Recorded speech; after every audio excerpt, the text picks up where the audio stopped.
மணி மக்களே எல்லாரும் நல்லா இருக்கீங்க நம்புறேன். ஸோ நம்ம 100 நாள் பயணத்தில் இன்றைக்கி நாள் 28 நேற்று கார்டியோ சூப்பராக போட்டு முடிச்சாச்சு.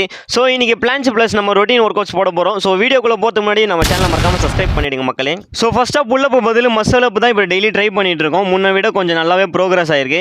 இப்படியே கன்சிஸ்டன்சியாக போட்டுருந்தா சீக்கிரமாக அன்லாக் பண்ணிடலாம். தென் சிங்கிள் அண்ட் டபுள் பார் டிப்ஸ்லாம் போட்டு முடிச்சுட்டு நம்ம ஸ்கில்ஸ்க்கு ஜம்ப் ஆயாச்சு. ஸோ நம்ம பிளான்ஸுக்கான ஒர்க் அவுட்ஸில் ஃபஸ்ட்டு டக் பொசிஷனில் ஒரு 30 செகண்ட்ஸ் ஹோல்டு, தென் க்ரோ பொசிஷனில் ஒரு 30 செகண்ட்ஸ் ஹோல்டு, ரெண்டுமே ஒரு 3 செட்டு போட்டு முடிச்சாச்சு. தென் தேர்ட் ஒர்க் அவுட்டாக டக் பண்ண பொசிஷனில் லெக் ரைஸு ஈச் லெக் 15 கவுண்ட்னு ஒரு 3 செட்டு போட்டு முடிச்சுட்டு தென் டக் புஷ்அப் 3 செட்டு, ஒரு செட்டுக்கு 10 ரெப்பு போட்டு இன்றைக்கி பிளான்ஸுக்கான ஒர்க் அவுட்ஸை கம்ப்ளீட் பண்ணியாச்சு. தென் நம்ம டெய்லி ரொட்டீன் ஒர்க் அவுட்ஸான scapula protraction, pseudo pushup, forward lean, pike pushup எல்லாமே ஒரு 3 செட்டு சூப்பராக போட்டு முடிச்சாச்சு. நம்ம தோசை நம்ம கேமரா மச்சானோ இப்போ தான் அவங்க லெவலில் கொஞ்சம் கொஞ்சமாக இன்க்ரீஸ் பண்ணிட்டு வராங்க. சீக்கிரமாக நம்ம கூட ஜாயின் ஆகிடுவாங்க மக்களே. ஸோ நம்ம வீடியோஸை பார்த்து நிறைய பேர் சப்போர்ட் பண்ணுறீங்க. எல்லாருக்கும் ரொம்ப நன்றி மக்களே. ஸோ நீங்களும் புஷ் பண்ணுங்கள், குஷியாக இருங்க. நாளைக்கு வீடியோவில் உங்களை பார்க்குறேன். டாடா பாய்.